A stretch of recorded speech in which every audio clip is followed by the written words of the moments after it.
Well, thank you very much for giving me an hour of your time.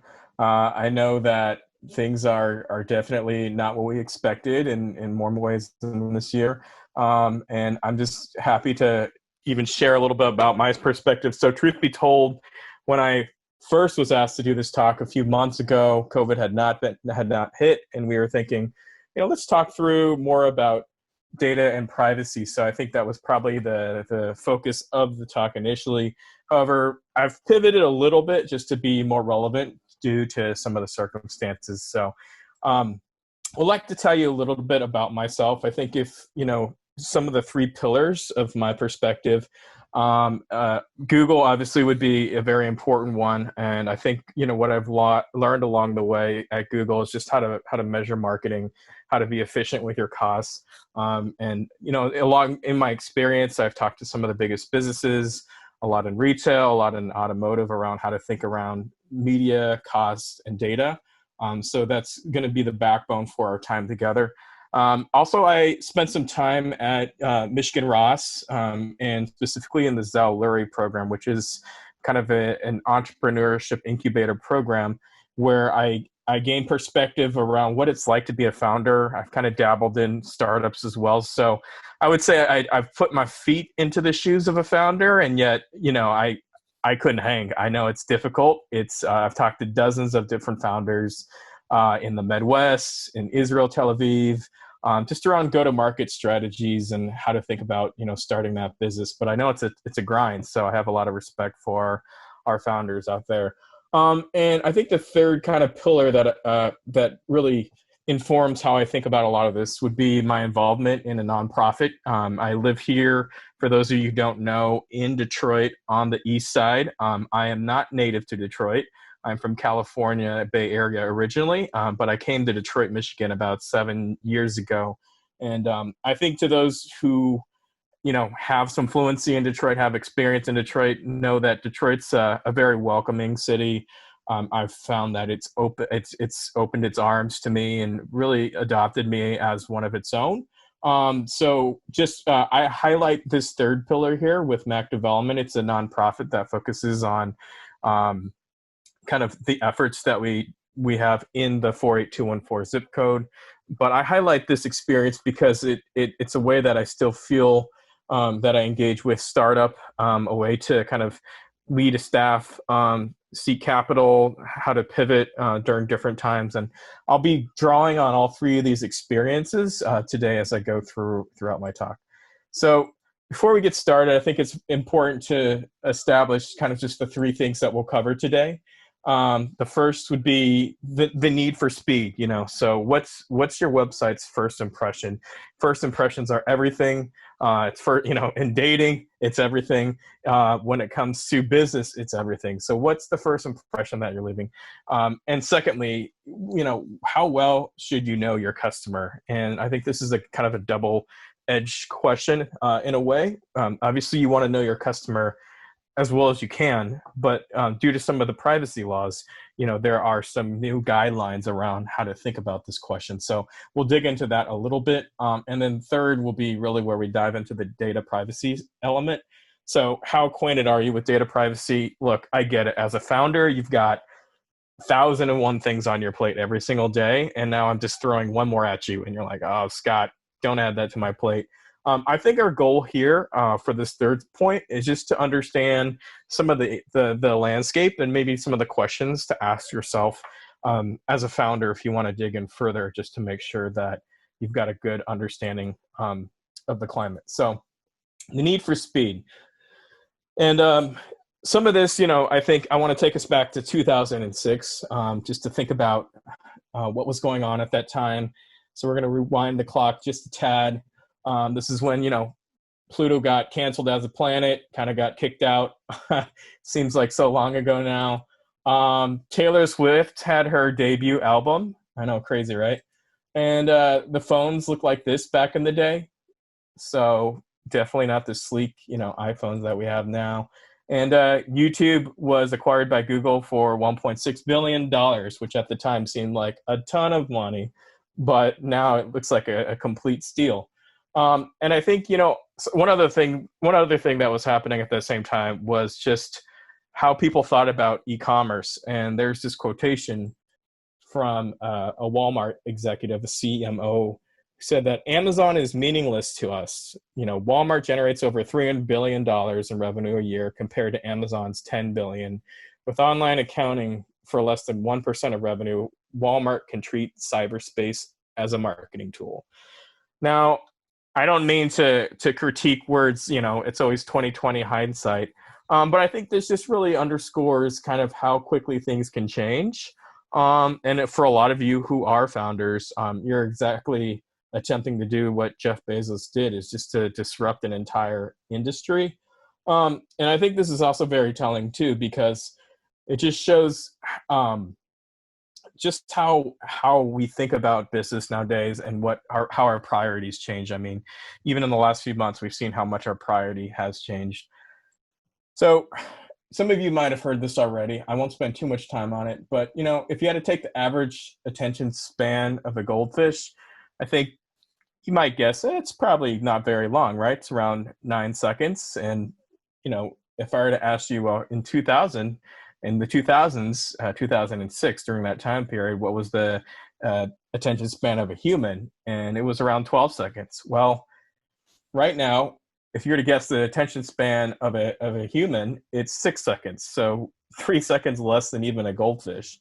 And I think that just goes to show how quickly technology has changed our expectations. And this will be a theme throughout, just how, again, consumer expectations are constantly changing, and how you as a business owner can match those, whether it's around marketing, whether it's around data and privacy. So I think this is always just a poignant example to show how humans have even evolved throughout the times. And we see this, of course, in marketing. We see this in a lot of the ad formats, or some of the platforms, or the way that, you know, Instagram, Facebook have adapted. So, you know, Instagram launched stories a few years ago, just to kind of meet that shorter attention span. Google developed a 6-second ad format that they call bumpers, to address kind of, again, that short attention span now, where you use it as a teaser. And then there's TikTok, right?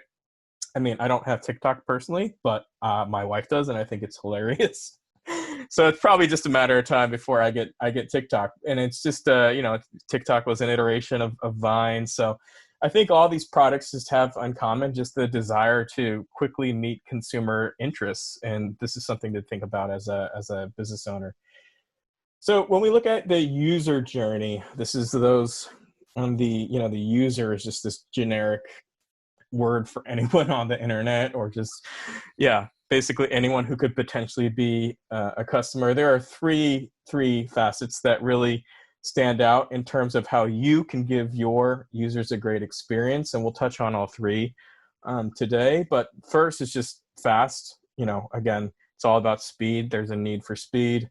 You have to make it easy. Things have to be seamless, and that also things need to be personalized. So that's a very tall order. I mean, if you were to go back in time and tell me that that's what would be required of marketers and business owners today, those almost seem at odds with each other.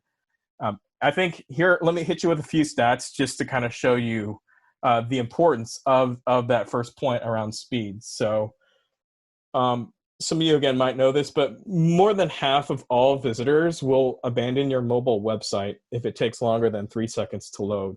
And that sounds crazy. I mean, 1, 2, 3. But when's the last time that you've waited 10 seconds for a page to load on your phone? You don't. You just click off. You don't have time for that. And that's 10 seconds. So I think the expectation, the bar has changed. And in talking to entrepreneurs, one of the feedback that I often get is just ways to make it actionable. And there's a website here that I'd like you to go to. You can do it now if you'd like, or, you know, just at your own time. But just thinkwithgoogle.com/feature/testmysite. And what it'll show you is you can enter your domain, your URL, and show you the speed Now, what's often commonly thought of in the industry is to make your website at least 6 seconds fast. And this could be easier said than done due to the different challenges, but it gets especially interesting when you add in your competitor's website and see how they net out. And just for some industry context, I was talking to the CMO of a Fortune 500 company a few years ago, and we were talking about website speed, and we realized that by changing out some of the images on the homepage, you would actually reduce the website speed by 4 seconds, which translated into about $30 to $40 million of business for them. So it's not something that doesn't have consequence or is insignificant. I mean, this makes a big difference in terms of how you have the page load, the size of images that you have, in terms of affecting your bounce rate and affecting your involvement. So I think this is just a great low-hanging fruit. And I brought this up again, and I know Google's been talking about this for a few years now, but it's just something that I see businesses can execute on in a more substantial way. It seems like the message is still out there. One other point, too, is that a 1 second delay in mobile load times can impact conversion rates by 20%. So this kind of goes in line with that Fortune 500 example that I gave earlier. And there's a really easy way for you to kind of just calculate this back of the napkin math is just by looking at your domain, looking at the current speed time it takes you. You can pull that from, again, Think with Google, and then calculate the monthly visitors that you have on your website. You can use tools like Adobe Analytics or G360 to track that or what have you. And then understand your average order value and then your conversion rate. So you would have to have those numbers. And once you do, you can understand the tangible impact to your business. So, don't just take it from me. BMW followed the advice and really basically overhauled its entire brand site just with the sole KPI or goal of site speed, and found that it was 3 times faster. It saw a 275% increase in brand to sales site conversion, and even experienced an increase in terms of SEO. So mobile site speed is critical to success no matter what kind of business you're in. I pulled up the NFL.com website today and just looked at their site, and actually they've dropped a few seconds over the last few years too. So I think it's just important as a business owner to prioritize this in terms of how you can have a tangible impact to your customers. So here are some quick links if you want to dig into some of the more nitty gritty to talk to things about load aspects, load ratios. Here are some URLs that you can go to again at your own time. I won't spend too much time on this, but I want to shift gears a little bit too. So speed is one thing, but you have to make it a buttery smooth experience, and we talk about that a lot. But what does that actually look like? So let's hit you with some numbers. First of all, 65% of consumers say that they would switch from a poorly designed mobile experience to one that makes purchasing easy. And I hope no one's I hope no one works at IKEA or here, but on my team, we often make fun of IKEA's e-commerce experience. In fact, we were just in a thread today just talking about how much of a hassle it is. And this becomes even more important now. I mean, the world online has become even more important now after COVID. So I think, these are the types of efforts that need to be made during this time in order to make sure that the website experience is as great as possible. And this is not rocket science. Like, I don't want to intimidate you. I know you have 1,001 things on your plate, but you don't need to really think through it too hard to make it a good experience. I mean, some simple things like switching out the call to action buttons make a big difference, 20% on CTR. That's click-through rate. And then there's also 12% by just switching out different colors and making the experience here's Eastpak as another example of how that's made a difference as well. So what are some of the fundamentals when it comes to a landing page? Well, first of all, you'll notice that I pulled an image for a phone for mobile, because like so many people shop on mobile now, and I don't have the exact stats, but it's easily, I think, 2 to 1 on mobile versus desktop. If you just think about how often you use your phone versus when you research something online to buy for a desktop computer or a laptop computer, it's mobile is the way to prioritize now, and that actually wasn't the case about 5 years ago. Um, so I think, you just got to make it simple. Just think about Google.com in the beginning when Google launched, and what helped it stand out compared to Ask Jeeves and MSN and some of the other browsers is just the simplicity of it. So you want to have the same kind of touch and feel to your website.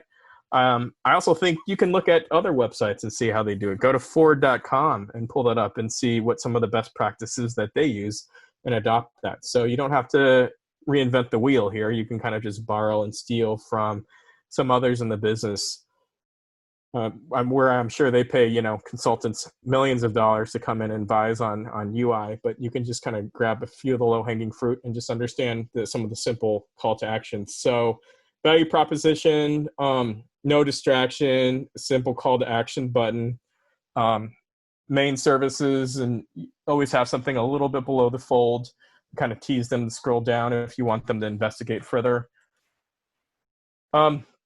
Autofill is another important aspect that I think would be remiss to neglect. Just make it really easy, and you find that integration with Chrome and browsers, even Safari, so competitor now does an excellent job at that and just making it easy to buy. And a lot of this is run through your browser too, so you don't even have to take any time to set that up necessarily. And then I think, one of the things that I want to stress at Google is just how important testing is to our culture. So it's important to have the data to kind of show the rationale why you're making those changes. There are other tools such as Google Optimize or native apps that you can use to help test. In my role, it comes into practice every single day in terms of UX, UI testing. And then there's also the idea of like Google Identity Solutions. So a lot of that is just logging in for a one-tap sign-in. We'll talk through some of this a little bit later when it comes to some of the conversations around privacy, because I know a question would be like, well, is this privacy safe, or how do I understand that in context of my business? But the one-tap sign-in makes a big difference, especially when it comes to apps or reoccurring websites. So that's a way to make things as seamless as possible for your customers. And this is just an example out of kind of my own experience. So I mentioned to you earlier that I'm involved in a nonprofit on Detroit's east side called Mac Development. And in response to COVID, one of the things that we did that I was really personally proud of is we launched a website called 48214care.com. And on this website, what it is a meeting space for those in my zip code who have needs, and those who want to either volunteer of their time, their resources, or assist them in some ways, and those who want to donate. So this has been just a really tremendous way for me to just kind of, obviously add value to my neighbors, but also play in the sandbox of digital marketing a little bit for myself and see some of the impact that I can have. And, one of the actions that we realize is that it's important to just kind of have, again, simplicity, give them 3 simple options. I have a need, I want to volunteer, or I want to donate. It's very self-explanatory, or then a call to action button up here. And this is generally following some best practices around how to design a website, how to design your experience nowadays. And I guess the reason why I bring this up too, again, is because I do a lot of what I call Google office hours, and you're welcome to, Google that, of course, and sign up and find out how you can get one-to-one consulting. But we consult with members of the community, like businesses, nonprofits that have questions around digital marketing. And it's normally a 30-minute session, but it's oftentimes we pull up the website, and some of these best practices aren't actually being followed. So it's actually really low-hanging fruit. and easy ways to make a big difference when it comes to your perception by those who are coming to your website online. So I want to move on. I don't think we want to talk about website and speed the whole time. And let's kind of just discuss the need to know section. So I call the section, not your father's audience. And what that means is that, this is not your father's audience. It's not your father's advertising. If your dad was Don Draper, marketing's changed immensely. And as a digital marketer, as someone who is starting up a business now, it's your responsibility, quite frankly, to take advantage of some of this and to learn and educate yourself around how marketing has changed. So when I was actually at Michigan Ross, I read a case study from 2000, so it was really dated. And it talked about how the role of the CMO was one of the most devalued in the C-suite. And that this is back then, again, 2000, where we didn't have some of the advancements that we did. We didn't have a way to measure website actions as sophisticatedly. And it seemed like it was a role that had no substance. In fact, it was a Harvard Business Review article that said that it's probably the one role in the C-suite that's likely to be absorbed into a different role. And if you think about, for those who have seen Mad Men, it's very consumer behavior, but not very data driven. It's a lot of gut, and that's how marketing operated back then. And that worked back then. But now we have data, and now we have consumers that, quite frankly, you can't take a gamble on a big ad spot like that anymore. You want to go in before you decide to run a Super Bowl ad. I don't know if you would decide to run a Super Bowl ad, but you want to go in and really know that it's going to do well. So how do you kind of get a feel for that ahead of time before investing millions of dollars in your marketing? Because I agree, there's a lot of wasted advertising that's out there. Furthermore, we're hit with another trend where there's a new consumer that has emerged, essentially. They're curious, they're demanding, and they're impatient. I mean, so for some examples for each of these three, people are constantly searching how-to videos on YouTube. Even last night, I was searching for how to make a mission burrito because I've been cooking a lot more, and that's one of the things I wanted to learn. And we expect the internet to answer our questions out there. Demanding, since 2017, we've seen the volume of local searches without near me outgrow searches that include near me. So what I mean by that is, if I want to search for a restaurant near me or Black-owned restaurant for takeout near me, people aren't even including the near me anymore because they expect Google to know that, hey, I expect you to just show me relevant searches that are actually near me. Don't show me searches that are Detroit holistically. Show me searches of restaurants on the east side of Detroit where I'm at. So that was a really interesting finding, and I think a learning point for us back in 2017. And people are just impatient now.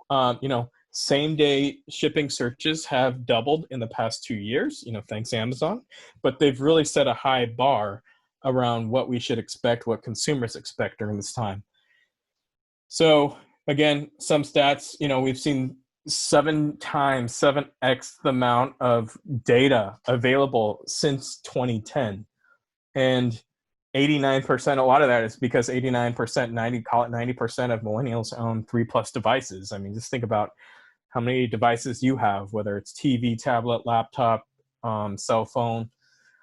So we're just seeing this plethora of data that's really boomed over the last several years, even more exponentially so. But in addition to that, 64% of consumers expect personalized experiences from brands.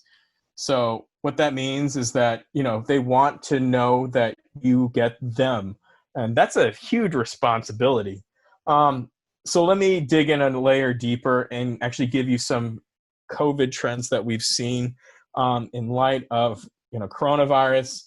There's been a 2,000% increase in veg box deliveries. Again, kind of speaking to how nuanced those searches are now.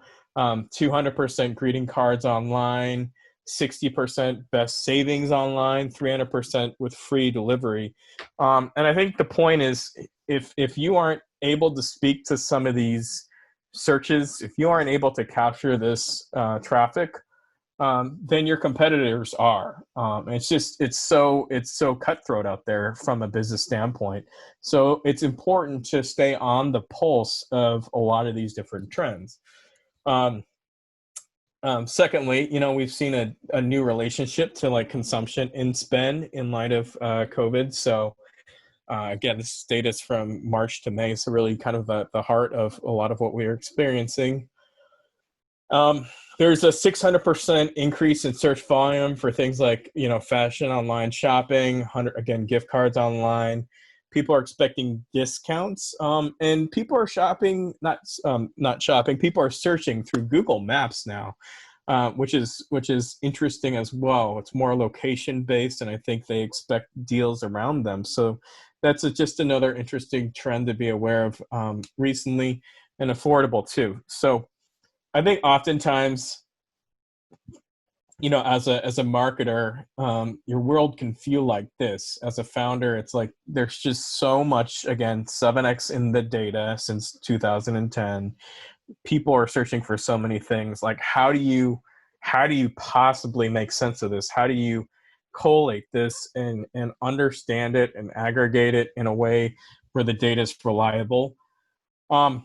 You have to know, who's searching, what are they interested in? Like, are they even interested in my products? And what do they want? So which of these signals are most important? And this is something that we work with, for example, in the automotive industry. If I watch a video about a Porsche, is that as equally valuable as someone who's going to build and price a specific Porsche that they have on their website? So, or if I, for example, look at driving directions to a dealership, is that as important, more important, not as important as submitting a form online to inquire about a color of a car?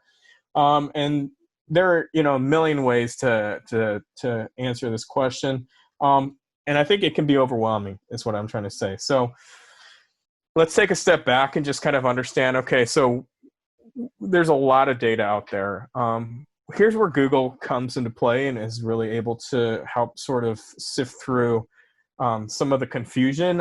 As a company, really, we have, I think the number now is even above this. So I think, right here, there are seven different icons of over 1 billion users. I think that's grown to like 10 now.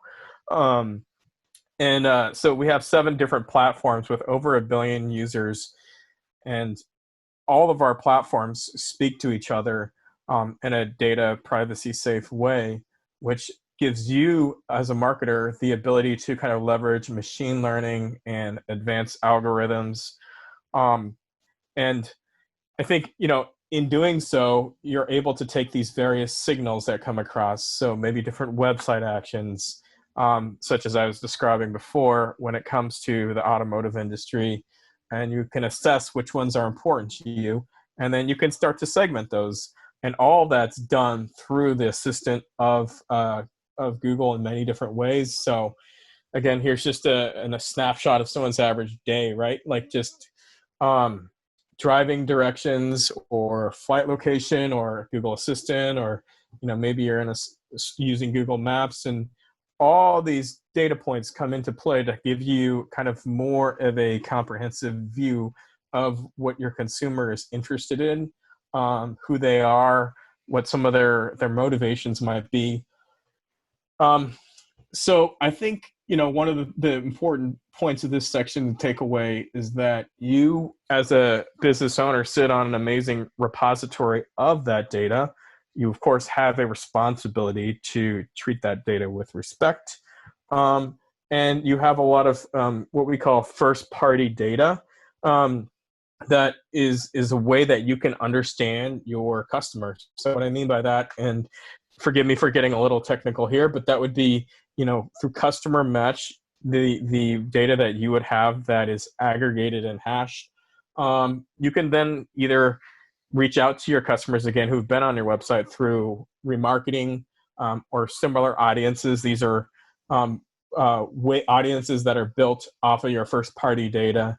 So, for example, if there's Joe Smith who has raised his hand and said, I'm interested in baseball bats in Tucson, Arizona. Well, maybe there's another customer that has shown a similar search history and similar interest for baseball bats, so that you can start to sell them baseball bats as well.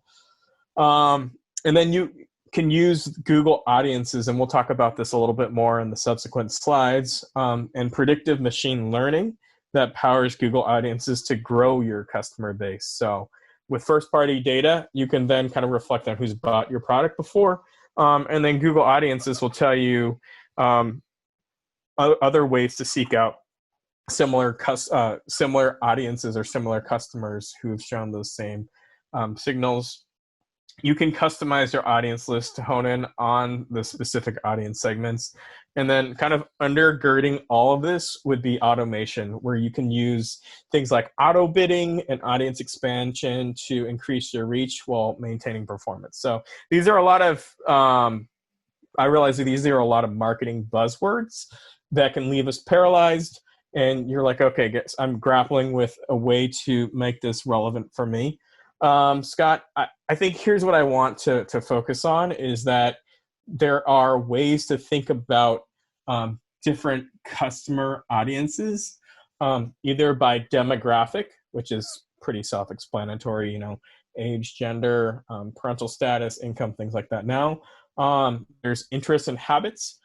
So what are they interested in? Do they like baseball bats? Do they like F-150s? Do they like, I don't know, shopping? Do they like traveling? Those types of things. Those would all be affinities. You can define your own custom affinities. So maybe you're in a really niche market. You can really kind of highlight that and identify that through custom affinities. And then there's intent and action, which I think is really cool. But basically, this is using Google data to understand, okay, someone's actually about to buy something. If I were to say, buy Nike sweatpants online, that's a very different type of search than black Nike sweatpants, for example. So one shows a deeper interest to buy. And there are other types of ways to engage more appropriately and relevant in a relevant manner with your customers as well.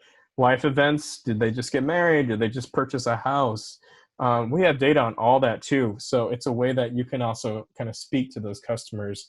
Now at the bottom here, there are various marketing objectives. And I think as a marketing practitioner, it's important to understand, to use the old funnel analogy, which is probably beaten to death in many ways. It's just important to know where are your customers, what are they searching for, what are their interests in that moment in time. So I think it's not so much of a marketing funnel as it is just a journey now, infused with emotion and deeper intent and infinities that we had before.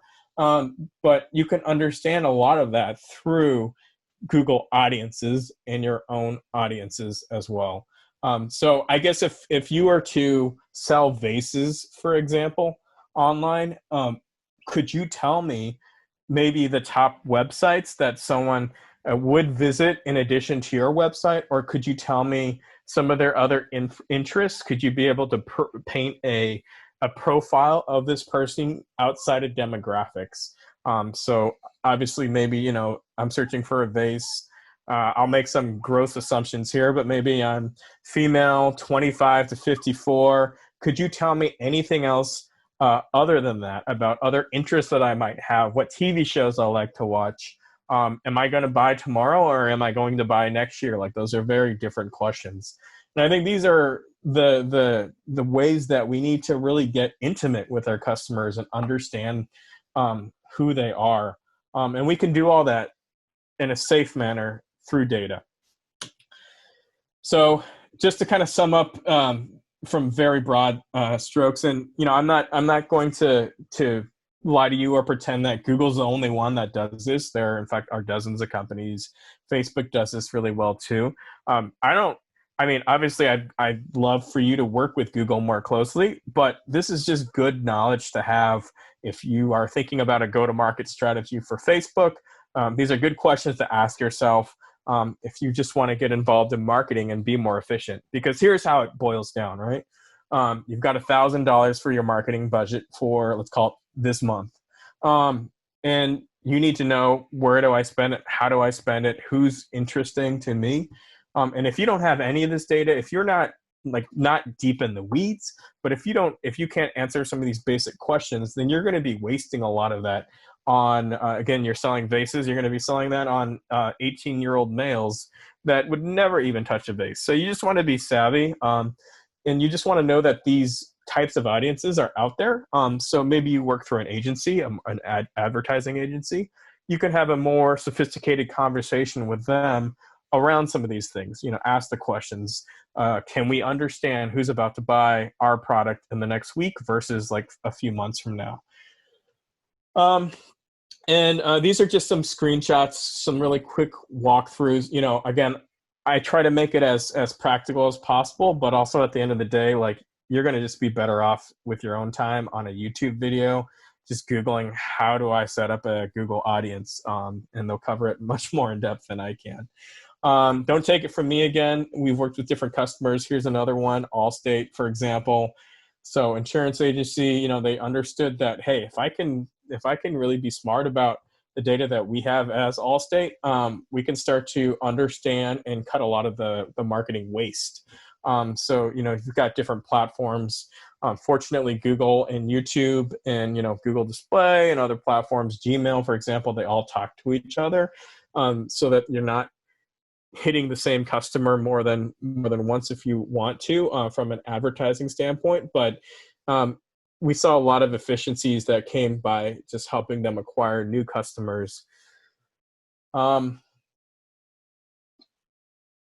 The third and final section today that we'll talk through is around the data and privacy conversation. So, and I'm going to come from my company standpoint. Again, I don't speak for Google in any official capacity, but this is just how we look at things and have conversations with many different clients.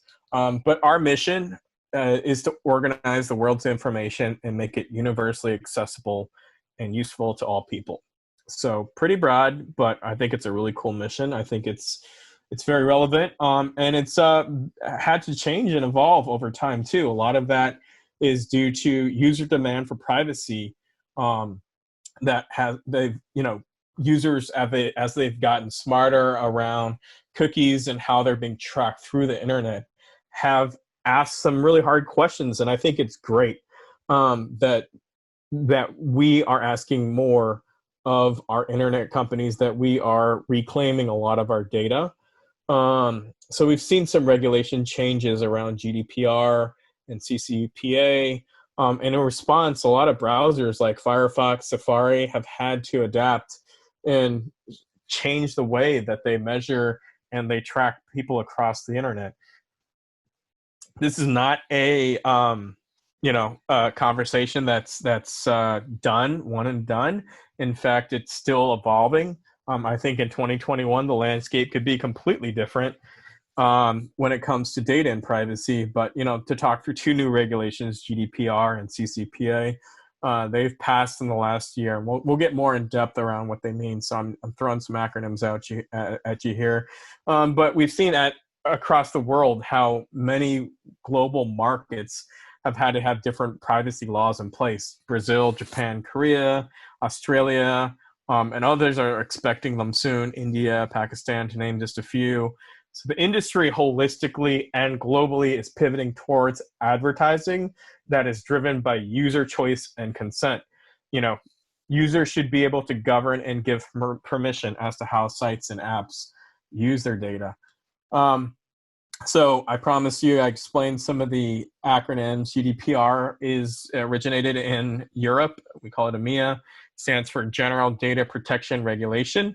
And essentially what it is it at a high level calls for legal basis for all practitioners processing of personal data, and it requires companies to provide users with easier access to their own data and to have their data erased when desired. And CCPA, on the other hand, is something that's it comes from California, but it's spread across the rest of the U.S. Came into effect in January 1st. And it's supposed to be enforced, last I heard, was beginning of July, though I don't know if that's changed due to COVID.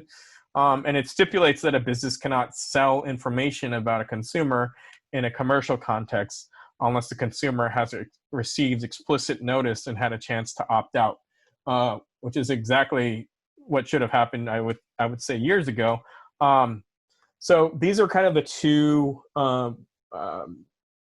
winds or of change that have happened, that have, in terms of legislation, that have driven a lot of the actual change around data and privacy. And Google's approach is around, first of all, believing that all players in the ads ecosystem should obviously abide by these. So improve the privacy and security of cookies, first and third-party cookies.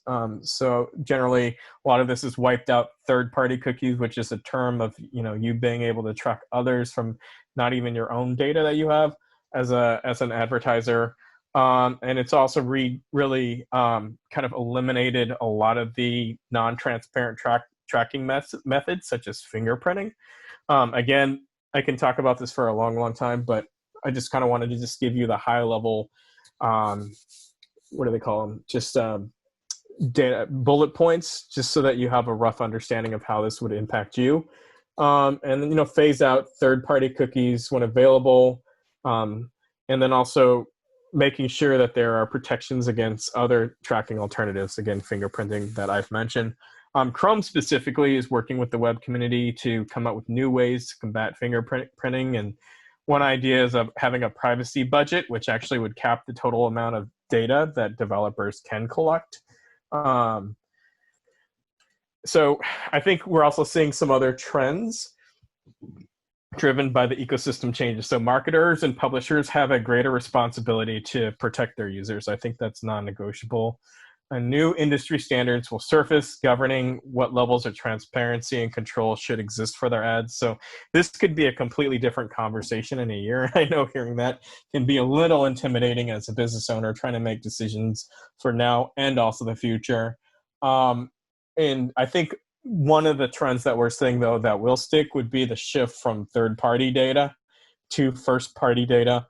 That's basically the data that you don't own but buy, to the data that you do own, based on consent, again, when someone comes to your website, and being able to obviously not have too much information about that person. And then shifting from user level precision to kind of more using advanced machine learning models to kind of determine at the browser level, and then maintaining the same sort of privacy across both the web and apps. These are some of the trends that are happening within the ecosystem.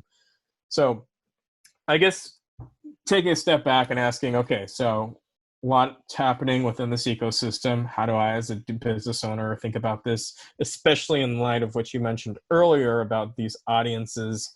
I think it's just important to kind of highlight how this is a conversation that you have to be having now. For example, when we go to some of our largest partners and talk to them about data and privacy, the concern isn't that the agency will be the one at fault. So if you run your data and marketing through an agency, if something hits the headlines about data leak, think of like Equifax, it's not about the agency that kind of manages the day-to-day of this for you. It'll be your brand up there. And I think that's kind of the biggest reason for taking this seriously, is that one, if there's a leak or the hint that you aren't respecting user privacy overnight, that could really sink your whole business, especially in this day and age, as we see other trends with like millennials and Gen Z that care even more so about their own personalization and privacy. So a few quick action items. You can strengthen your privacy policies and just review how you collect this data to make sure that you are compliant with these regulations. And then you can also ensure your partners have privacy first principles.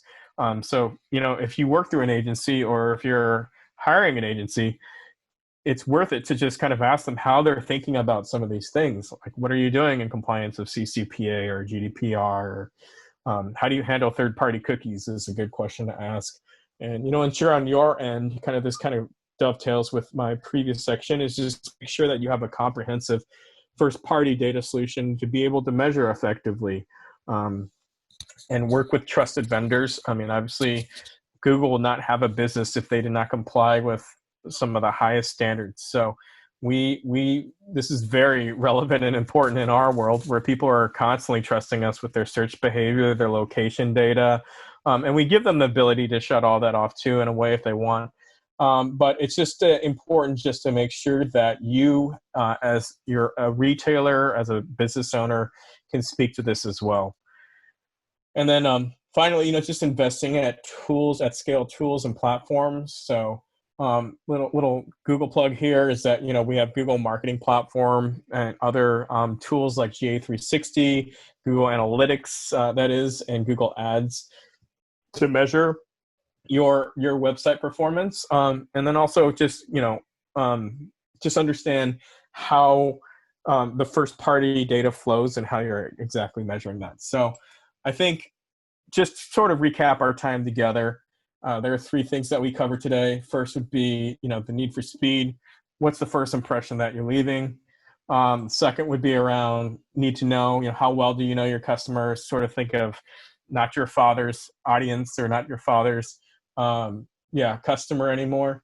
And then thirdly, just how well acquainted are you with data privacy? Obviously, we talked through a very high level around some of these things. So I'm happy to spend a few minutes taking questions. It looks like we have, excuse me. I'm actually going to go, if you guys don't mind, from the bottom up. Question about CCPA. If anonymized data from users is sold, would the user consent be required? Forgive me, guys. I need to drink something. All good. Yeah. So again, I would say I'm by no means the expert on this. So please also do your own homework on a lot of these questions as well. When it comes to user consent, that's also very, very tricky, and a lot of it is regionalized. So for example, in Europe, how you collect data and the definition of user consent is very different. Like, that's an individual action that each website needs to take. You might have Googled something and come across a European web page, and you actually have to click a button that says accept cookies. That's on you to be able to understand the privacy laws of the individual location. But to kind of go back to understanding first party to third party data, if they come to your website and they sign in, so think of like how you have to log into Amazon Prime or Facebook. You go through their terms and conditions. You probably don't do that, but that would constitute user consent. So the logged in user is for now, it is the definition of kind of user consent, and they're obviously logging into your platform. So it's more transactional. What's been problematic in the past is when you would just browse through. I'm a San Francisco 49ers fan, so NinersNation.com. And suddenly I'm on a different website shopping for pots and pans, and then I get a Niners ad. That can be problematic because I didn't offer any consent. They don't know me, and yet they know that I went on that site, and now they're serving the ads. So that's kind of how the interchanges worked. Hopefully that makes sense there. We can move on to the next question. Absolutely. So is there a Google tool to help identify our audience, or to get the data once persons are identified? What's the URL for this? Yeah, great question. I'm glad you asked that. So let me just jump back. So the audience question is going to happen through a few different methods. And I showed quickly that screenshot of Google Ads.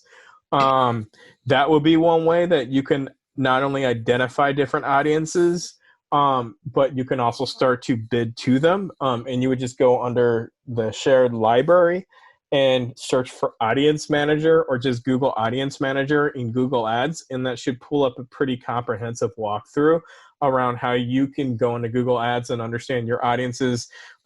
We have another tool, another platform called Google Analytics or Google Analytics 360, which is more comprehensive in terms of tracking all of your website traffic. So I guess just to quickly pause on those two. So Google Analytics tracks all of your website traffic and some of their interests and behaviors as an audience. Google Ads, on the other hand, only gives you audience information on those who have clicked on your ads or have seen your ads. So that's a good point of clarification. But Google Analytics is more comprehensive, and that would be a better holistic way of understanding who's coming to your site, what some of their interests are, etc. That's awesome. Honestly, I think me as an entrepreneur, I needed to know that. So I didn't know you're an entrepreneur. We haven't even talked about that. That's right. Well, you know, how else did I get involved, right? fair enough. Yeah. For a few years now. My company is Precious Media, but that's not why I'm here. You're here because you're speaking on very, very relevant resources for the startup community, which I am a part of. Yes. That's great. Do you have any other questions? I'm scanning to make sure I didn't miss any. I see a repeat, and I did put in the Google references, Audience Manager, and Google Analytics in the comments, you guys. So if you wanted to look at that or copy and paste that, you can go and do that as well. But if you guys have any other questions, now is the time. We just have time for one more, but I do not see. Looks like we went over the questions available. Oh, sorry, you're right. Q&A. I've been using Google Ads for years now in Arabic, but have noticed many bugs and issues such as lack of smart suggestions. Is anyone working on fixing the usability for Google Ads in languages other than English? Yeah, so this is more of an engineering question. There are over 100,000 employees at Google. Someone is working on this. However, I don't know specifically, especially in Arabic, about some of the timelines to that or the bugs. I don't know how fluent folks are with like engineering bugs, but there's a prioritization often given.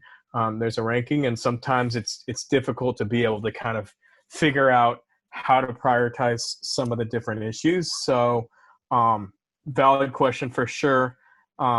There's someone no doubt working on many of those issues, but it's just a matter of like how deep down the queue is it? The answer is yes. Yes. The answer is yes.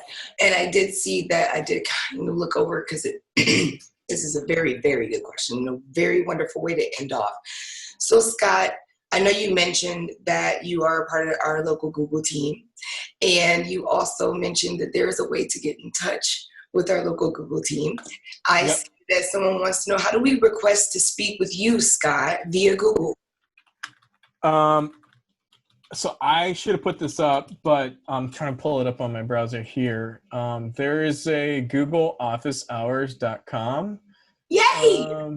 Where you can go in and book an appointment for one of these questions with somebody from Google, maybe not me, but maybe me, maybe not. But it's a way that it's a pro bono free service that we offer to the community just to kind of give them valuable consulting. So definitely please hop on that. Yeah. Can you go ahead and put that in the comments for the panelists? I just want to request you to do that for me, just so they can have a reference of how they can get local Google assistance, free consulting. That's amazing. Who wouldn't want that resource? I mean, obviously as a startup community. So Thank you, Scott, for being here today. And thank you so much for the wonderful presentation you had for us. Thank you, panelists, for being here today as well and for being ever so present with us, ever so participating, and honestly, just being so great. So please enjoy the rest of the summit because we have so much more content ready for you guys tomorrow, this evening, as well as Friday. I believe I got an email. They added a new one today. So, I mean, that's the thing about today's world. There's always things changing, right? So we want to keep up with that. So thank you, Scott, for helping us with keeping up with the changes. Thanks, Ivana. Thanks, everyone. Have a great day. Have a great day, everybody.